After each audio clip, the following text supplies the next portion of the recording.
Aleluya, ¿cómo están ustedes? ¿Están bien? ¿Están bien bonitos? Se ven simpáticos todos. Bueno, yo siempre le pido a las personas que se acerquen un poquito más. ¿Qué le parece si los que están atrás se acercan un poquito para adelante y así puedo ver sus caras y sus rostros? Creo que veo rostros conocidos ahí. Vamos a acercarnos un poquito hacia adelante, unas 2 hileras más. Especialmente aquí, mire cómo estamos. No tenga temor. No me lo voy a comer. La candela no quema. Se lo prometo. Bueno, contento de estar acá. Roberto dijo que si habían visitas, pero yo creo que sí hay visitas hoy. Creo que veo algunas caras nuevas. ¿Quién nos está visitando por primera vez acá? ¿Cómo estás? Qué bueno verte de vuelta. Qué bien. Recuérdame tu nombre. José. José viene invitado por Luis, ¿verdad? Y su Heidi y su familia. Me imagino que es tu esposa, ¿no? Bienvenida, bienvenida. Y tu preciosa nena, ¿no? Nene, ok, es que no lo veo desde acá. Qué bien. Bueno, bienvenido. Espero que se sientan en casa. Aquí Luis y su Heidi es un ejemplo nada más de lo que somos nosotros como iglesia. Yo sé que ellos los tratan bien. Y bienvenidos a todos, qué bueno verlos, qué bueno que están acá con nosotros. Hoy es domingo de resurrección, eso merece un aplauso, un grito de júbilo. Aleluya, aleluya. Un día como hoy, Jesús se levantó de la muerte. ¿Sabe que yo estaba estudiando un poquito la resurrección y lo que es la franja de tiempo en que todo sucedió? Y pues nosotros hacemos todo culturalmente, ¿no? Y pues así es como lo hemos hecho durante mucho tiempo. Pero de acuerdo a las Escrituras, Jesús habló y predijo que iba a estar muerto por 3 días y dijo que iba a estar muerto por 3 días y 3 noches, ¿cierto?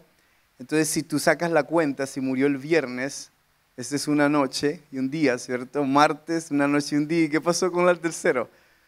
Nos falta un día más. Y lo que algunos, lógicamente eruditos, de acuerdo al contexto bíblico, se cree que Jesús en realidad fue crucificado el miércoles, no el viernes. Y el primer día fue el jueves, la primera noche el jueves en la noche, el segundo día fue el viernes, la segunda noche fue el viernes en la noche, el tercer día fue el sábado. Y como el sábado en el calendario judío, el primer día de la semana no comienza el domingo, sino que comienza a las 6 de la tarde del sábado. Y la Biblia dice que Él se levantó el primer día de la semana, es decir, que Él resucitó, de acuerdo a los eruditos, alrededor de las 6 de la tarde del día sábado. Cuando las mujeres vinieron en la mañana del domingo, ya Él había resucitado. Pero igualmente, nosotros celebramos su resurrección, nosotros celebramos que Él murió por nuestros pecados y celebramos de que Él se levantó de la muerte, ¿no? Al fin y al cabo estamos todos bien, ¿no? Es una cuestión de tiempo. Pero hoy vamos a hablar un poquito de lo que sucedió alrededor de la resurrección de Cristo. Y para hacerlo, quiero que nos pongamos de pie y vamos a leer la Biblia. Amén. Así que vamos a leer la Biblia y vamos a abrir nuestras Biblias o a encender nuestras Biblias, o vamos a leer en la pantalla el libro de Lucas, capítulo 24, desde el 20 al 23. Bueno, desde el 20 y vamos a seguir leyendo hasta, creo que el 27, algo así. Así que Lucas 24 dice: los jefes de los sacerdotes y nuestros gobernadores. Oh, perdón. Ese no es la. Déjame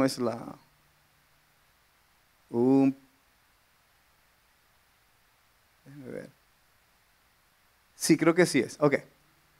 Dice: los jefes de los sacerdotes y nuestros gobernantes lo entregaron para ser condenado a muerte y lo crucificaron. Pero nosotros abrigábamos la esperanza de que Él era quien redimiría a Israel. Es más, ya hace 3 días que sucedió todo esto. También algunas mujeres de nuestro grupo nos dejaron asombrados. Esta mañana muy temprano fueron al sepulcro, pero no hallaron su cuerpo. Cuando volvieron nos contaron que se les habían aparecido unos ángeles quienes les dijeron que Él está vivo. Versículo 24 dice, algunos de nuestros compañeros fueron después al sepulcro y lo encontraron tal como habían dicho las mujeres, pero a Él no lo vieron. Qué torpes son ustedes, les dijo, y qué tardos de corazón para creer todo lo que han dicho los profetas. Versículo 26 dice, ¿acaso no tenía que sufrir el Cristo estas cosas antes de entrar en su gloria? El versículo 27 dice, entonces comenzando por Moisés y por todos los profetas, les explicó lo que se refería a Él en toda la Escritura. Señor, te pido de que tú nos hables hoy, de que tú, Señor, nos puedas animar, ministrar, transformar,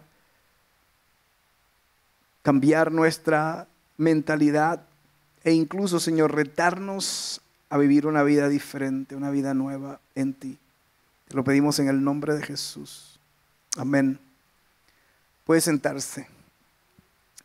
El tema de hoy se titula De Emaús a Jerusalén.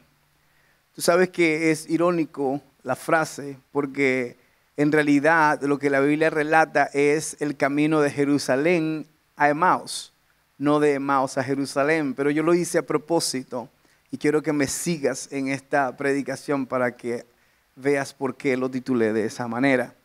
Diga conmigo, de Emaús a Jerusalén. ¿Por qué buscas entre los muertos al que está vivo? Esa fue la pregunta que los ángeles le preguntaron a las mujeres que venían a darle mantenimiento, si se quiere, o a traer especies al cuerpo de Jesús. Un día como hoy nuestra historia cambió y un nuevo libro se abre. Un libro que está escrito con tinta roja, que es la sangre de Cristo. Un libro que estará escrito con la gracia salvadora de Jesús aplicada a nuestras vidas. Este libro en el cual tú y yo estamos llamados a ser parte es el único que está siendo escrito, y el único requisito para ser parte de este libro es que nosotros nos arrepintamos de nuestros pecados y creamos en la muerte y la resurrección de Cristo. Así de fácil. Creer que Jesús murió para pagar el precio por mi rebelión, por mi pecado, y al tercer día resucitó para darme salvación y vida eterna, una vida nueva en Él. Esas son las buenas noticias del Evangelio de la paz. Ese es el Evangelio que nosotros predicamos.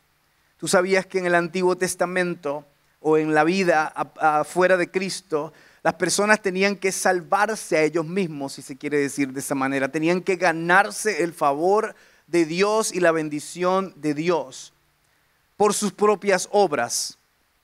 Pero lo que sucedía en la narrativa bíblica era que el hombre no puede salvarse a sí mismo, porque por ser humano, por ser hombre, por ser débil y por siempre estar inclinado a lo malo, el hombre siempre cae en su rebelión. Y eso es lo que sucede con la humanidad sin Cristo. Usted a sus hijos no los tiene que enseñar a mentir. Ellos lo hacen automáticamente. Es algo que viene engranado en ellos. Usted no le tiene que enseñar a hacer lo malo a nadie, porque las personas naturalmente se inclinan a lo malo.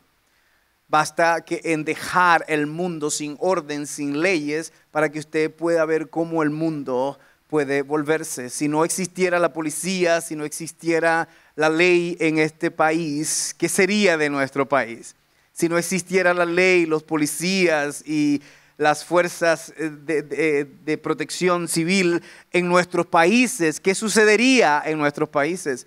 De hecho, nosotros tenemos una pequeña prueba de lo que sucede en algunas regiones de nuestros países donde la ley no está presente. ¿Qué sucede? Reina la maldad, el crimen, reina la muerte. Eso es lo que sucede con el hombre. Una vez una persona dijo que el hombre está inclinado a hacer lo bueno, pero eso es una falacia porque la realidad humana y la historia nos dice que el hombre siempre está inclinado a hacer lo malo.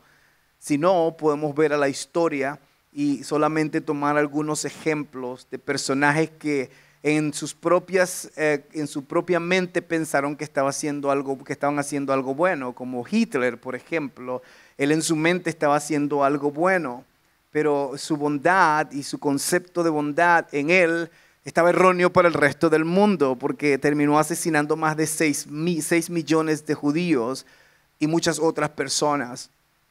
Entonces, la bondad no es algo que la definimos nosotros. La bondad o esa línea que divide entre el bien y el mal, o la moralidad que nosotros entendemos, no lo define el hombre, lo define una fuerza superior, un personaje superior, y ese personaje es Dios. Entonces, cuando el hombre es dejado a sus propias concupiscencias, su propia libertad, el hombre siempre va a escoger hacer lo malo. Entonces, la noticia del Evangelio es que ahora nosotros no tenemos que salvarnos a nosotros mismos, pues una persona llamada Jesús vino en representación de nosotros y murió por el pecado, murió por la maldad que reina en nuestro corazón, para que cuando nosotros aceptemos y podamos recibir ese sacrificio que Él hizo en la cruz del Calvario, la Biblia dice que pasamos a ser hijos de Dios y su Espíritu es depositado en nosotros, y el Espíritu Santo en nosotros nos comienza a convencer de mal, comienza a redarguirnos de maldad y comienza a mostrarnos a cómo vivir piadosamente, rectamente, siempre con una guianza de bondad y moralidad en un mundo perverso. ¿Por qué? Porque lo hace el Espíritu de Dios. Entonces, el que Jesús haya muerto en nuestro lugar es una causa de nosotros agradecer y celebrar por esa muerte. Pero la muerte en sí no iba a completar el proceso de salvación, sino había resurrección. La resurrección de Cristo, la razón por la que Cristo resucita es porque era la única manera en que el proceso o el plan de salvación fuera completado. Si Jesús no hubiera resucitado, no hubiera salvación disponible. Eso es lo que ha sucedido con la mayoría de líderes en el mundo, religiosos o de sectas o de diferentes creencias. Todos esos líderes han muerto. Mohammed fue un gran líder, murió. Buda fue un gran líder, murió. Sócrates fue un gran líder, murió, y muchos otros líderes vivieron y murieron y están sus huesos sepultados en su sepulcro. Pero hubo un líder que vivió y que murió, pero al tercer día se levantó, y es el líder que nosotros seguimos. Nosotros no estamos creyendo y siguiendo a una persona muerta, estamos siguiendo a un Dios vivo, aquel que vive y que ha resucitado, y hay pruebas que son indubitables, que no pueden negarse de la resurrección de Cristo, no solamente en la Escritura, pero también en algunas informaciones fuera de la Biblia. Entonces, esto merece celebración. Entonces, hoy vamos a profundizar un poco acerca de esta historia bíblica y nos enfocaremos en 2 discípulos que estaban allí en ese pasaje que leímos. Uno de ellos es nombrado, el otro pasa desapercibido. Interesantemente, la Biblia se toma el tiempo de nombrar a este discípulo.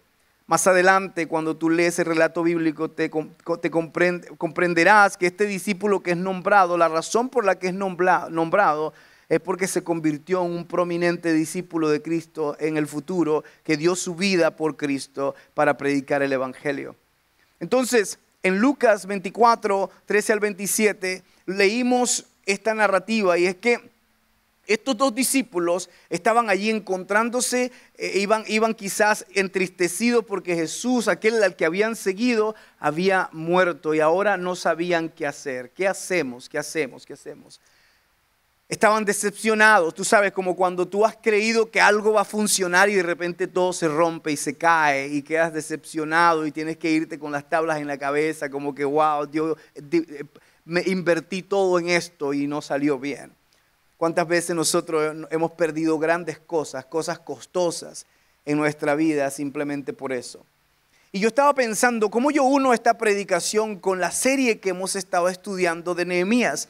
Pero al leer el último capítulo de Nehemías me doy cuenta que en realidad compagina con lo que nosotros estamos hablando. Porque el libro de Nehemías, ¿te acuerdas que Nehemías fue y tuvo un peso en su corazón para ir a restaurar las murallas de Jerusalén? Y luego empezó, y la Biblia dice que restauró todas las murallas en 52 días. Y después comenzó a ministrarle al pueblo para que volviera a Dios. Y trajeron el Torá, trajeron la ley y comenzaron a leerla. Y hubo gran avivamiento en la ciudad de Jerusalén. Y el pueblo de Israel volvió nuevamente a su Dios. Y al parecer Nehemías se estaba convirtiendo como en ese Mesías profético que volvió nuevamente a Israel a los pies de su Dios. Sin embargo, el último capítulo 13 de Nehemías nos cuenta un relato un poquito inesperado. Porque tú te imaginas, wow, el pueblo volvió a Dios, hay algarabía, hay gran avivamiento, Nehemías hizo su trabajo y todo salió bien. Pero el capítulo termina con que Nehemías volvió nuevamente a Persa y cuando regresó a Jerusalén después de varios años se encontró con que el pueblo había olvidado todo lo que él había dejado instaurado y se habían vuelto nuevamente a sus viejos caminos. Parece que todo lo que él se esforzó y todo lo que él trabajó para formar ahora ya no estaba. No solamente eso, pero habían incluso adulterado el templo de Dios, habían quitado las cosas santas y habían metido incluso a los enemigos de Israel a vivir en el templo. La cosa se había puesto tan fea, tan desagradable. Nehemías se molestó tanto y empezó a limpiar nuevamente y como que empezó a rehacer todo lo que él había hecho y se dio cuenta que el hombre en naturaleza siempre va a volver a lo malo, siempre va a regresarse, siempre se va a olvidar de Dios. ¿Y no se parece eso mucho a nosotros? Que Dios nos cambia, Dios nos transforma, nos dio oportunidades y luego nosotros volvemos nuevamente a nuestros viejos caminos. O volvemos nuevamente a negarle o a darle la espalda en ciertas áreas de nuestra vida. Nehemías vivió eso, pero yo creo que era necesario que Nehemías no fuera aquel salvador que traería completa paz y completa redención al pueblo de Israel, ¿sabes? Porque todos los grandes hombres de Dios en la Escritura, en el Antiguo Testamento, solo eran sombras de aquel que había de venir. Solo eran tipos de Mesías que apuntarían a un verdadero Mesías, a Jesús, nuestro Mesías Salvador. Entonces era necesario que ellos dejaran esa tensión en el aire, como que, wow, pensábamos que Nehemías iba a ser ese gran gobernador que iba a cambiar todas las cosas, pero mira ahora todo se cayó y volvimos nuevamente a nuestros viejos caminos. Cuando David se hizo rey, todos pensaban que David era el Mesías, pero David cayó y terminó su reinado y no terminó de la mejor manera. Luego se levantaron reyes, se levantaron profetas y se levantaron grandes símbolos o esos tipos de Mesías, pero todos uno a uno quedaban cortos. ¿Por qué? Porque era necesario que solamente apuntaran a alguno que iba a venir después de ellos, pero que iba a completar la obra que ellos no pudieron completar. Y ese era Jesús. Y es entonces así como nos encontramos camino a Emaús. Diga conmigo, camino a Emaús. Jesús había sido crucificado, parecía que todo había terminado para los discípulos y a pesar de que Jesús les había dicho de antemano de que era necesario que todo aconteciera, estaban cegados, estaban abrumados, estaban llenos de confusión, estaban en ese momento de ceguera, como que no podían ver más allá de lo que estaba sucediendo. ¿Cómo podría ser? Se preguntaban, que Jesús, el que sanó a los enfermos, el que levantó al paralítico, el que dio vista a los ciegos, el que resucitó a los muertos, ya no estaba con ellos. ¿Cómo podría ser que aquel Jesús que echaba fuera demonios, que multiplicaba los panes y los peces, aquel que le hablaba a la tormenta y ésta obedecía, el mismo que caminó sobre las aguas, cómo era posible que este Jesús había muerto. ¿Cómo era posible que lo habían crucificado? Imagínate estar en los pies de estos discípulos que dieron todo por seguir a Jesús y ahora Jesús había sido crucificado. Yo puedo familiarizarme con ellos. Yo puedo caminar en sus zapatos y decir, wow, yo hubiese estado quizás en la misma condición. Después de haber abandonado todo en la vida, haber seguido a este gran hombre que parecía ser el Mesías y de repente lo veo crucificado en una cruz. Recuerda que ellos no tenían la Biblia que tú y yo tenemos. Nosotros conocemos la historia. Nosotros sabemos que todo era un plan divino, pero ellos no. Ellos no sabían lo que estaban viviendo. Ellos no sabían lo que estaban experimentando en ese momento. De manera que necesitaban revelación. Pero algo sucede en medio de esa tristeza y desconcierto. Cuando ellos van camino a Emaús, se estaban alejando de Jerusalén e iban camino a Emaús, que era la ciudad de donde estos dos discípulos eran. En otras palabras, ellos iban de vuelta a sus viejas vidas. Ellos habían abandonado Jerusalén y el lugar donde Jesús los había llamado. Entonces, algo sucede. Jesús se aparece y ellos iban caminando con Jesús, pero no sabían que era Él. Ellos iban caminando con Jesús. El siguiente slide. Ellos iban caminando con Jesús, pero no sabían que era Él. Y vamos a leer Lucas 24. Y vamos a leer el siguiente slide. Y dice, sucedió que mientras hablaban y discutían, Jesús mismo se acercó y comenzó a caminar con ellos. Pero no lo reconocieron, pues sus ojos estaban, ¿qué? Velados. ¿Tú sabías que hay momentos en que estamos llenos de problemas, situaciones difíciles y a veces se nos hace complicado ver a Dios en esos momentos? A veces cuando pasamos por tiempos de prueba, de tristeza, de derrotas, decepciones quizás, no es fácil reconocer a Dios en esos momentos. Pero Él está a nuestro lado, caminando la vida con nosotros, siempre hablando, pero no escuchamos su voz porque parece que la voz de nuestros problemas es más alta. Ellos estaban saliendo de Jerusalén, del lugar donde Jesús los había llevado, del lugar donde Jesús los había llamado. ¿Y cuántas veces, así como ellos, nosotros nos alejamos de donde Dios nos llamó? En vez de perseverar y permanecer, la mejor opción es alejarnos, incluso volver a aquel lugar de donde Él un día nos sacó. Aquellas cosas de las cuales Él un día nos libró. Ese viejo camino de donde un día Él nos salvó. Estos dos discípulos iban de vuelta a Emaús, que era el lugar de donde Dios los había llamado. Y quizás ellos iban a volver a sus actividades pasadas, quizás eran pescadores, quizás eran agricultores, no sabemos la función de ellos, pero estaban volviendo de vuelta, estaban yendo de vuelta. Pero Jesús no los abandonó a sus propias expensas. Y es importante ver cómo Jesús, como buen pastor, fue a buscar a sus ovejas perdidas. Porque Él nunca simplemente se queda de brazos cruzados cuando nosotros nos desviamos. Él tiene una vara y Él tiene un cayado. Y a veces Él tiene que usar esa vara y ese cayado para guiarnos.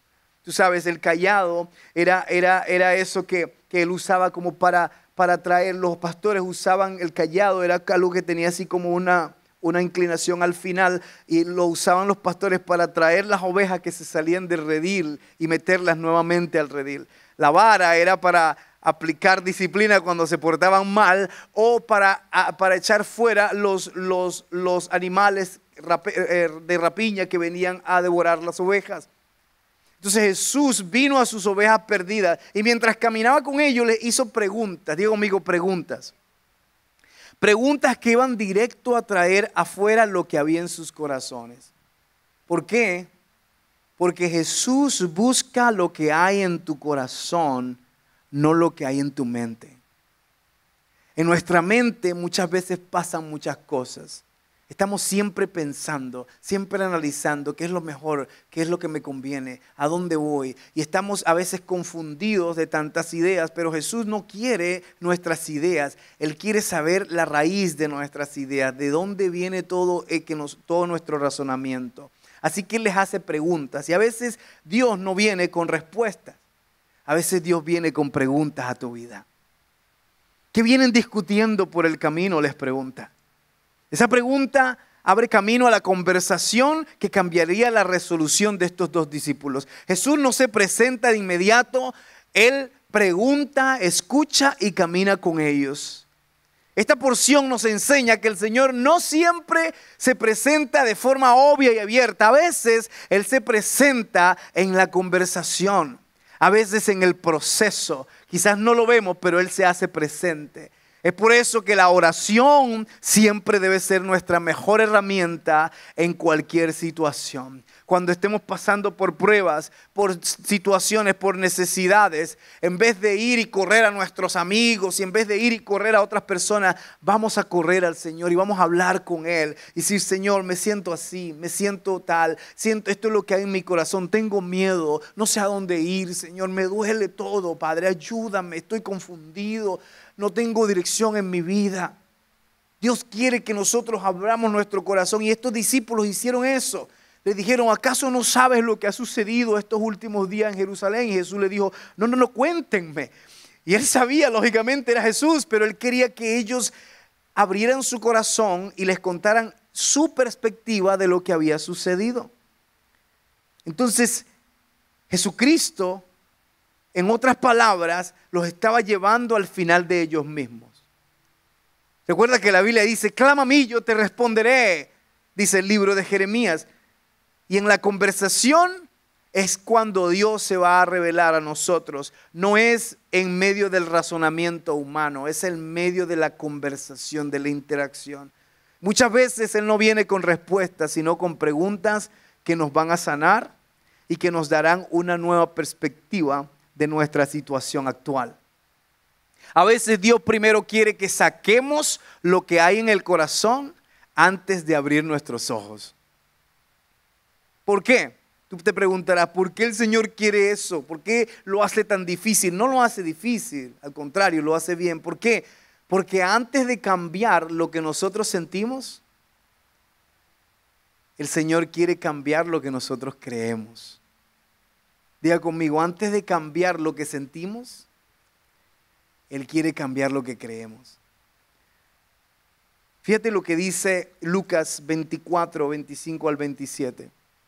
Dice, qué torpes son ustedes, les dijo, y qué tardos de corazón para creer todo lo que han dicho los profetas. Dice, ¿acaso no tenía que sufrir el Cristo estas cosas antes de entrar en su gloria?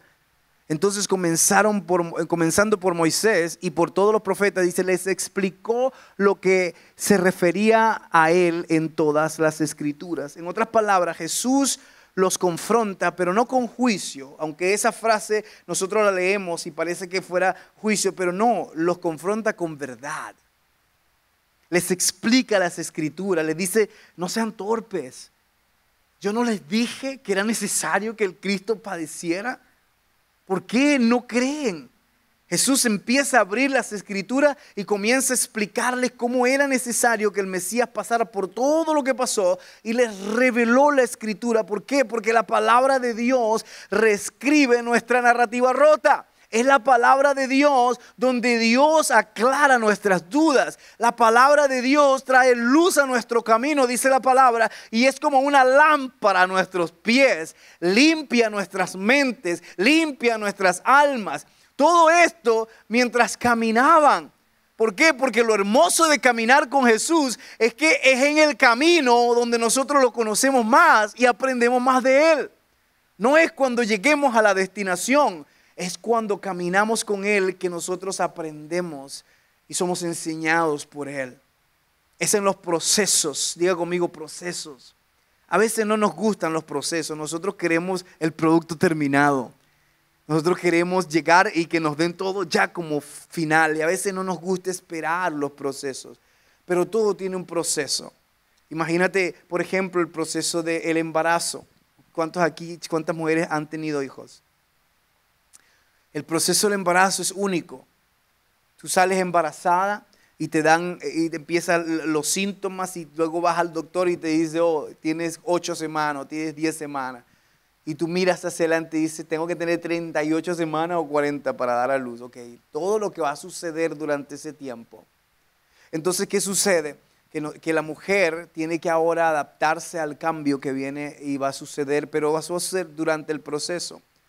Tú sabes que en este país, especialmente en este país, sucede mucho abortos, ¿no?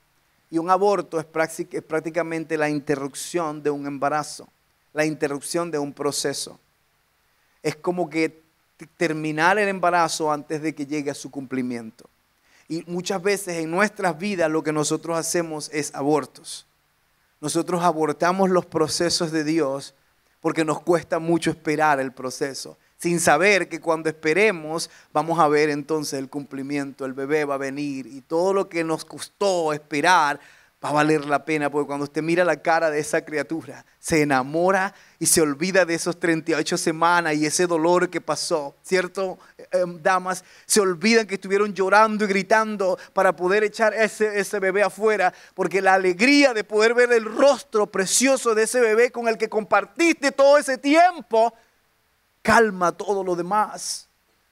Es así como Dios funciona. Él está en los procesos, no en los abortos.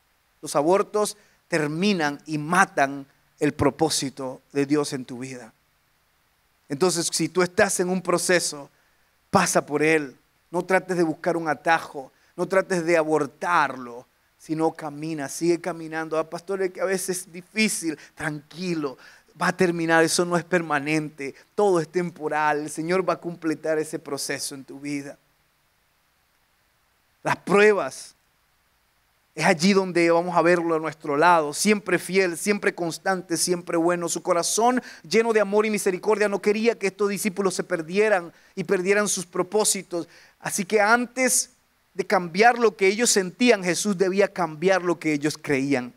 Asimismo nosotros, si queremos cambiar lo que nosotros sentimos, debemos cambiar lo que nosotros creemos. Porque así como el hombre piensa en su corazón, dice la Biblia, así es su proceder.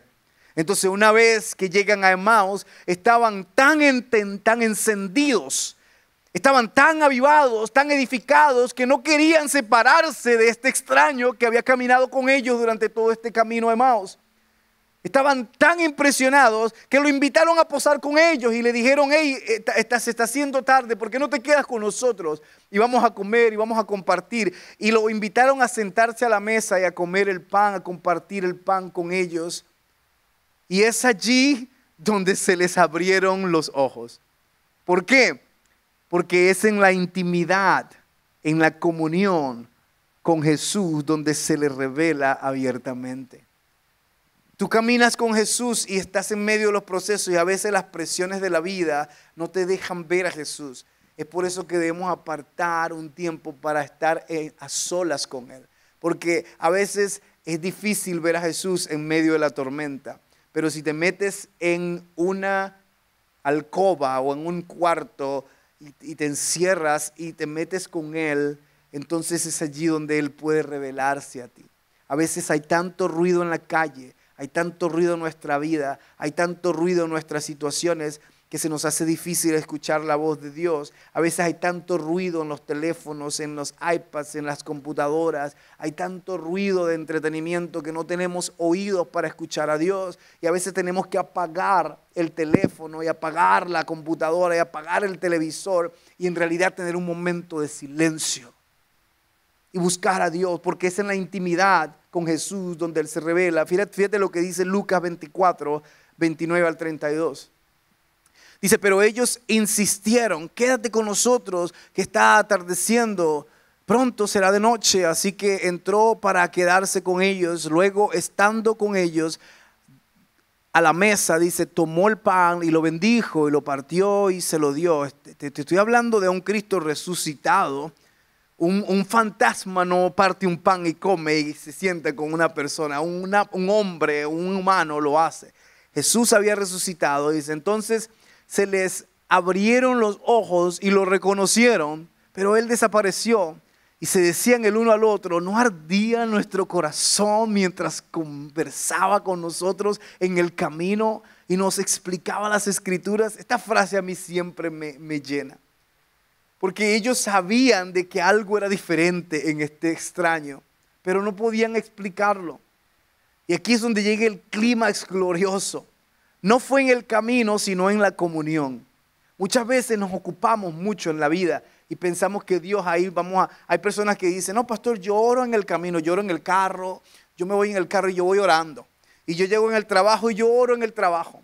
Y yo ando y cuando estoy comiendo, yo estoy orando, pastor. Yo siempre estoy orando y está muy bien que estés orando todo el tiempo. Pero esa oración nunca va a reemplazar un tiempo de comunión. Yo puedo decir, no, yo ando con mi esposa y la amo todos los días.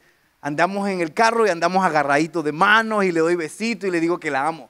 Podemos ir a comer y nos sentamos y nos miramos a los ojos y estamos compartiendo la comida y nos amamos. Podemos decir, estamos en la clase de nuestros hijos y estamos allí y estamos siempre hablando y todo eso. Pero ¿será que ese tipo de relación puede reemplazar lo que sucede en el cuarto cuando la puerta está cerrada y estamos ella y yo solos?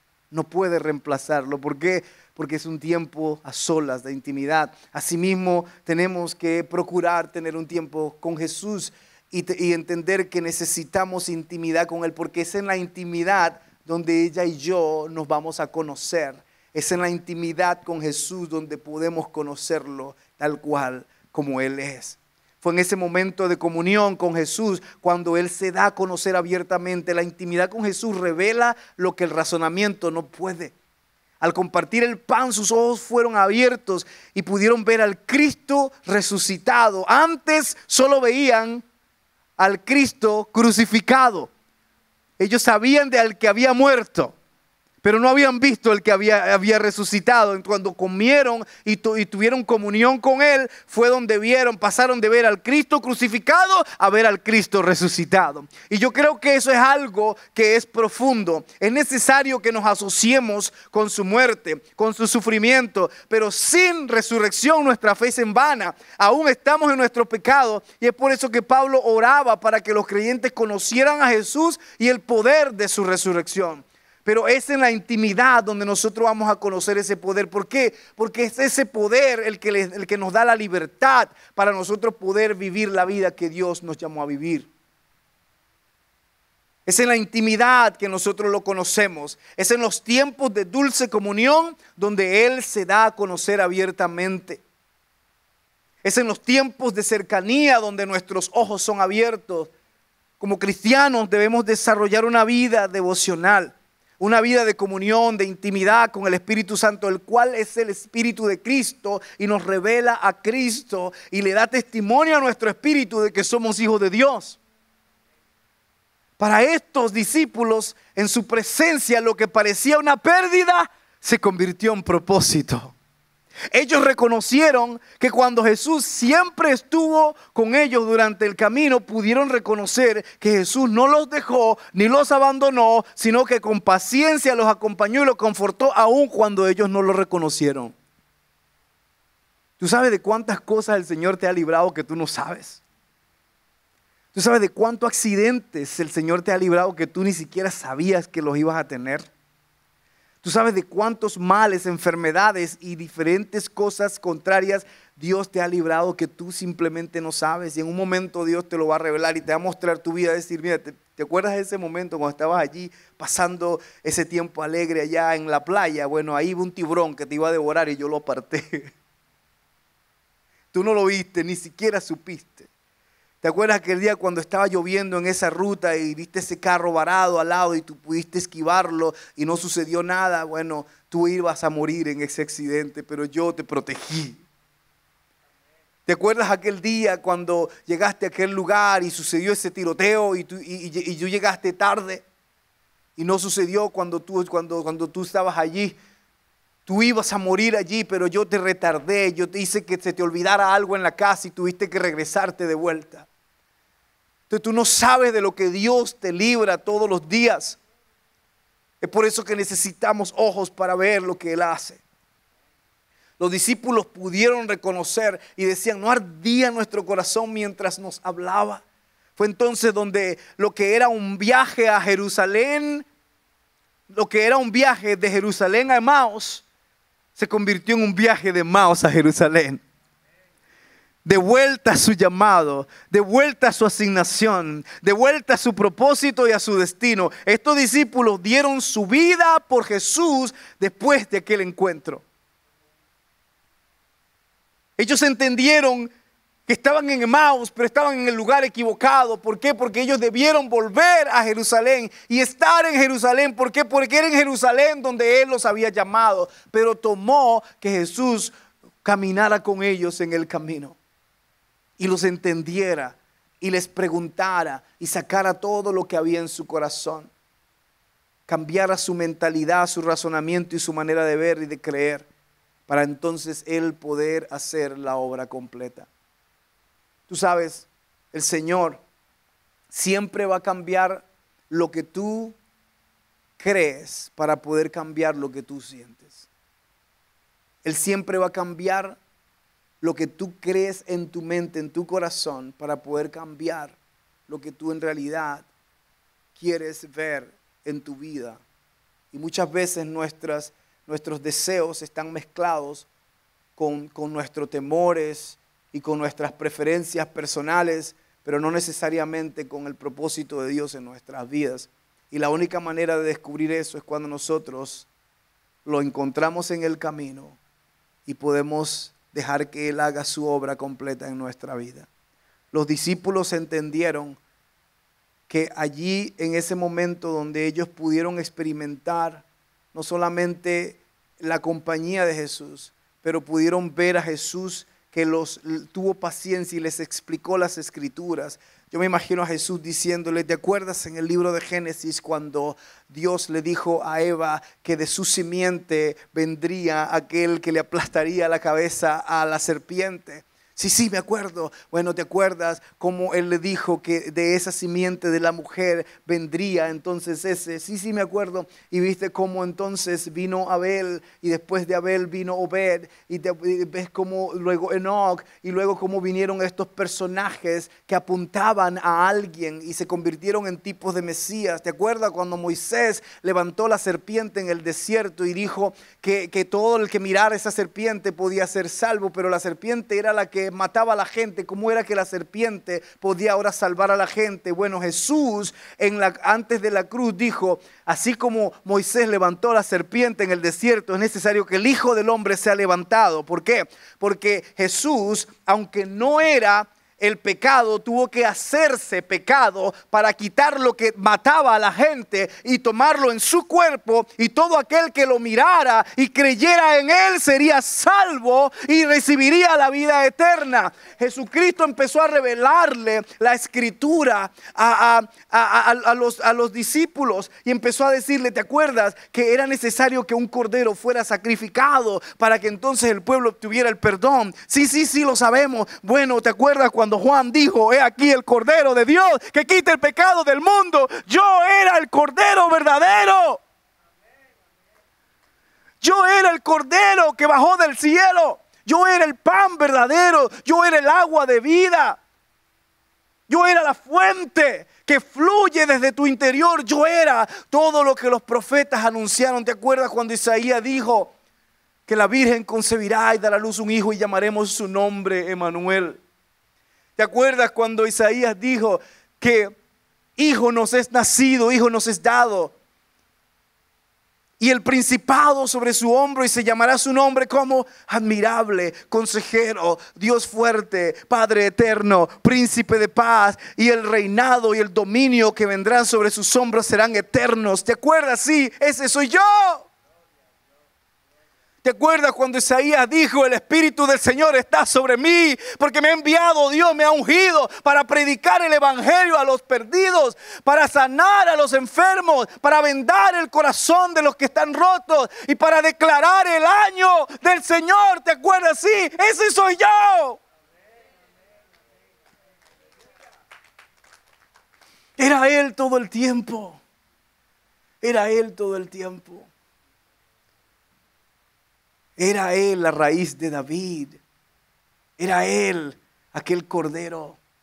Era Él aquel siervo obediente que como cordero fue llevado al matadero. Era Él que en su cuerpo cargó con todas nuestras iniquidades, con todos nuestros pecados, con todas nuestras dolencias. Era Él todo el tiempo. Tal vez hoy te encuentras en tu propio camino a Emaús. Estás quizás confundido, quizás cansado, sin esperanza. Pero hay uno que camina a tu lado. Quizás aún no lo conoces, pero Él ya está hablando. Ya está enseñando y está esperando el momento de partir el pan contigo. Y cuando lo haga, entonces tus ojos se van a abrir.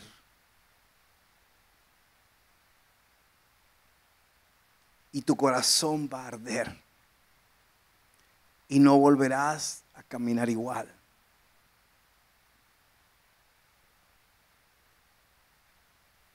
El Señor ha sido fiel y ha hecho grandes cosas en nuestra vida. Yo conozco la historia de varias personas de aquí en este grupo y de cómo Dios ha sido fiel en sus vidas. En momentos donde pensaban que todo iba a terminar, Dios vino y escribió una nueva historia. Recuerdo cuando la hermana Raquel no salía del hospital todas las semanas, casi todas las semanas la llevaban de emergencia. Hace 3, 4 años, 2 años. En julio van a ser 3 años. Ella todo el tiempo nos llamaba y nos decía, pastor, estoy acá otra vez. Tenía una situación en su intestino y no sabían qué era. Y por años y años, creo que fue 80 y tantas veces al hospital. 87 veces al hospital. Y ella estuvo allí en su proceso, orando y esperando. Y nosotros estuvimos con ella orando y orando. Hasta que un día el Señor la libró y la sanó. Y nunca más fue al hospital por esa situación. Porque Él fue fiel. Porque Él fue fiel. Dios ha sido fiel contigo. Dios ha sido fiel conmigo. Dios ha sido fiel con nosotros. Y aunque muchas veces en el camino se nos ha dificultado verlo, en la comunión con Él se nos ha revelado. Y este es un momento de comunión. Yo te voy a pedir que te pongas de pie.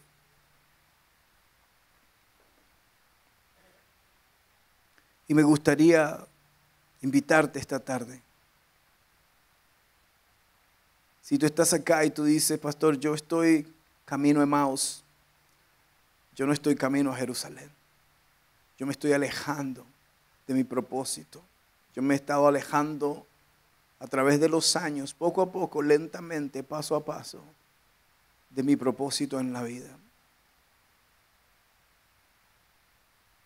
Y ahora entiendo que la razón por la que sigo escuchando de Jesús es porque Él viene caminando conmigo. Así como con esos discípulos,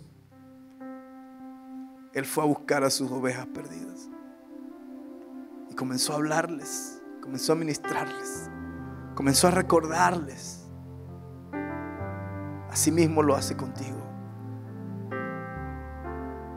Con paciencia, con entereza, con amor, con compasión. Sigue buscándote, sigue llamándote. Can you play the chorus of that song that we sang last? Vuelvo a casa. Vuelvo a casa.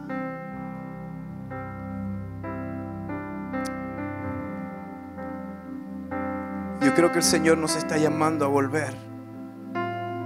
No a Emaús, sino de Emaús a Jerusalén, al lugar donde Él nos llamó, al lugar donde Él nos citó, al lugar donde Él va a hacer su obra completa.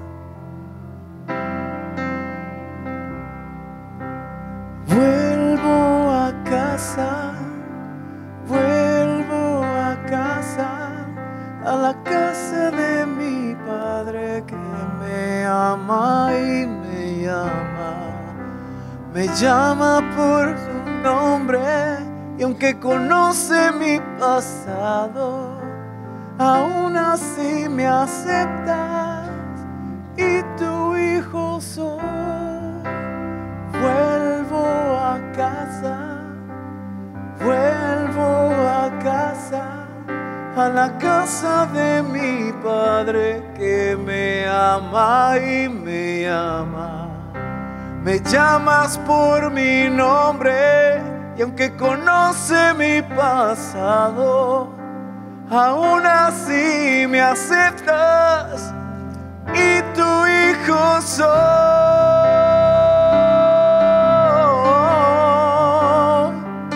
Y tu hijo soy.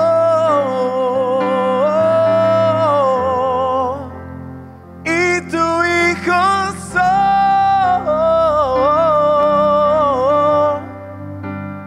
Y tu hijo soy.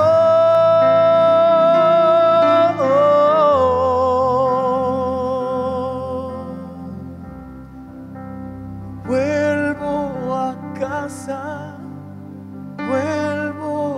casa, a la casa de mi Padre que me llama y me ama. Me llamas por mi nombre, y aunque conoces mi pasado, aún así me aceptas. El Señor hoy te está llamando. Podrías venir a casa, podrías volver a Él, podrías venir a Él. Quizás tú estás acá y tú dices, pues yo nunca he tenido una relación con Dios así, de esa manera. Yo solo creo en Él y tengo fe como todo el mundo, pero quizás yo no he tenido ese encuentro, esa intimidad. Yo no lo conozco a Él en persona. Yo no sé qué Él tiene para mí. Si tú estás acá y esa es tu situación hoy, te llamo a que valientemente levantes tu mano y digas: yo quiero una relación con Jesús. Yo quiero una relación con Jesús. Si ese eres tú, levanta tu mano sin temor, sin pena, sin vergüenza, y di: yo quiero esa relación. Yo quiero ir a la casa de mi Padre. Yo quiero hablar con Él y que Él hable conmigo. Yo quiero saber cuál es el propósito de mi vida. Yo quiero saber qué va a ser de mí, para qué estoy acá.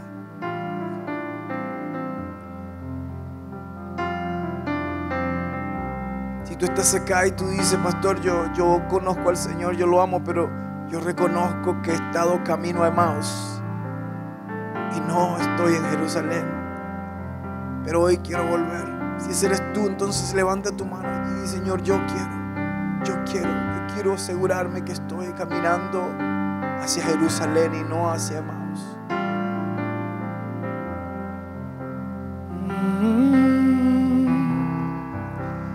Vuelvo a casa, a la casa de mi Padre que me llama y me ama. Me llamas por mi nombre, aunque conoces mi pasado, y tu hijo soy.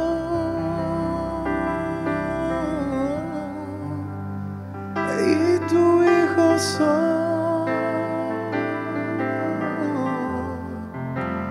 Y tu hijo soy.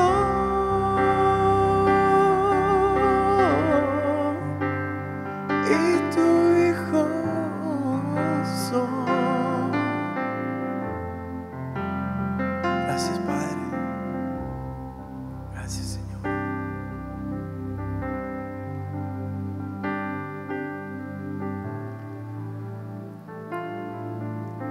Su Heidi, el Señor me muestra como un reencuentro, como que por un tiempo estuviste un poco apagada, pero el Señor dice: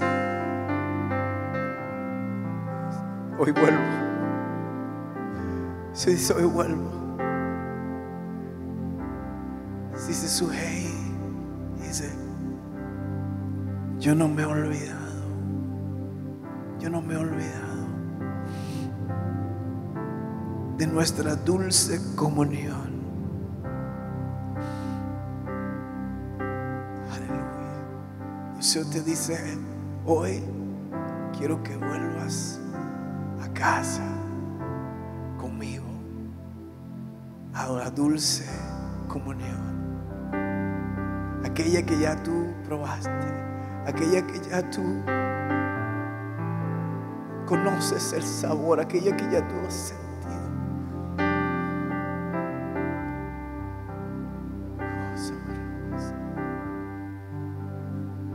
Dios te dice: mi hija, mi hijita querida.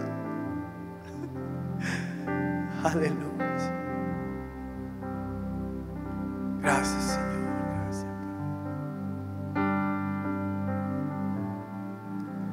Padre.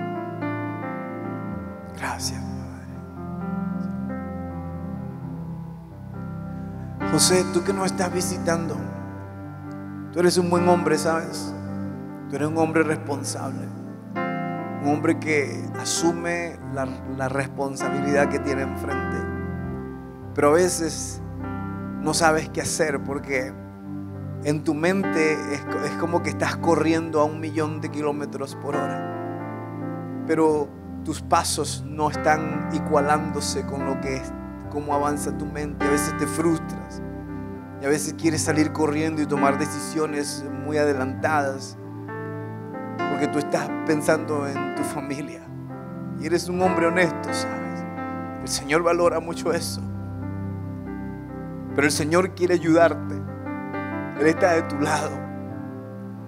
Él te está diciendo: si tú tan solo confías en mí, y si tú pones toda tu esperanza y tu confianza en mí, dice: yo voy a cuidar de tu esposa, yo voy a cuidar de tu hijo, yo voy a cuidar de ti, voy a cuidar de tu familia. Esa que te preocupa tanto, esa que te carga siempre preocupado. El Señor dice: entrégamelo a mí, porque yo quiero hacer algo en tu vida, José. Pero no me has dejado porque estás muy ocupado para mí. Lo único que te pido es tiempo. Yo veo como que tu esposa ha pasado por muchos procesos. Veo como una mujer que tiene muchas marcas en su vida. Han habido situaciones en ella que ella pensó que era el final. ¿Cómo te llamas? Francis. Francis, yo veo como que tú has pasado por varias etapas en tu vida muy fuertes, muy difíciles. Y como que ha habido pérdidas en tu vida. Andas en la vida, Francis, con déficits, como con cosas que te faltan, como con espacios vacíos. El Señor te dice: todo eso tiene solución en mi presencia. Dice: pon toda tu confianza en mí. Dice: yo voy a llenar los espacios vacíos y voy a sanar tu corazón. Porque nadie ni nada va a poder satisfacer tu sed y tu hambre como yo, dice el Señor, lo puedo hacer. Eso que tú buscas y es que has buscado en la vida, lo tengo yo y está disponible para ti hoy. Francis, es un nuevo día para ti. Hoy es un nuevo día para ti. No es casualidad que estás acá. No fue la idea de tu amigo y de tus amigos que te invitaron. Fue Dios que lo tenía planeado y te atrajo a Él, porque Él atrae a Él a sus hijos que ama. Hoy comienza algo nuevo en ustedes, no sé qué es, pero necesita que ustedes vengan y confíen en Él. ¿Se atreven? No hay de otra. O sí, o sí. Amén. Gracias, Señor, por esta pareja. Gracias, Señor, por lo que estás haciendo. Voy a pedirle a un par de líderes que vengan para acá, por favor. Gracias, Señor. ¿Qué estás haciendo en Leo?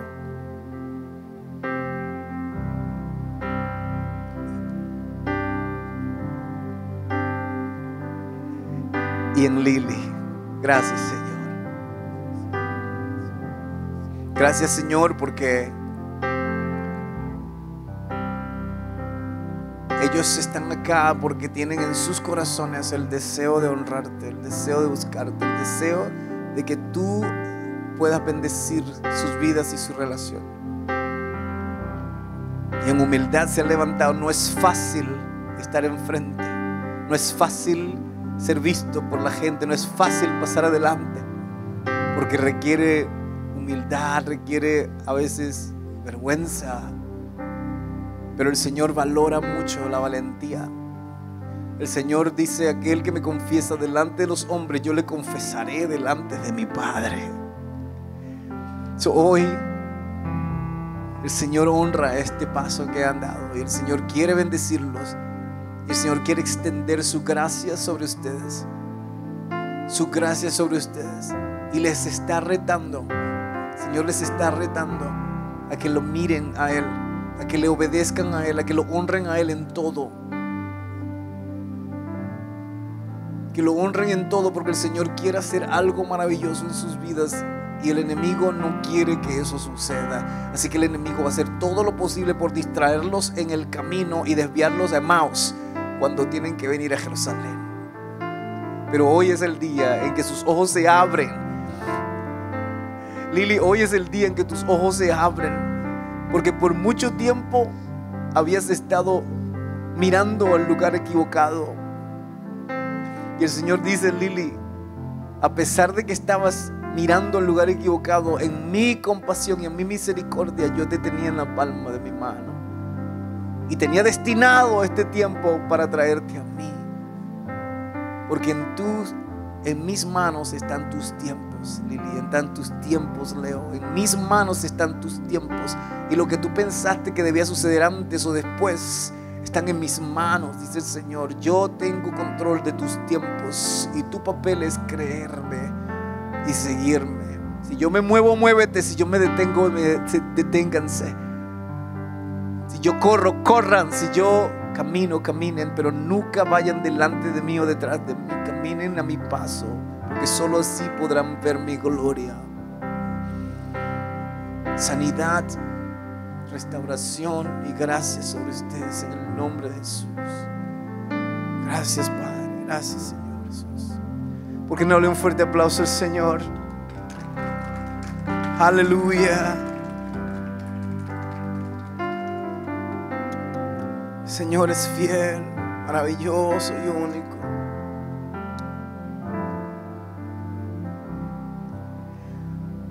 Que el Señor le bendiga y le guarde. Que el Señor haga reconocer, que el Señor haga resplandecer su rostro sobre usted y tenga de usted misericordia. Alexis, el Señor te dice: I got you. I got you. I got you. Esto es profundo, ¿sabes? Yo estoy en control. Now, yo estoy en control. Antes no, porque no me dejabas, pero ahora estoy en control.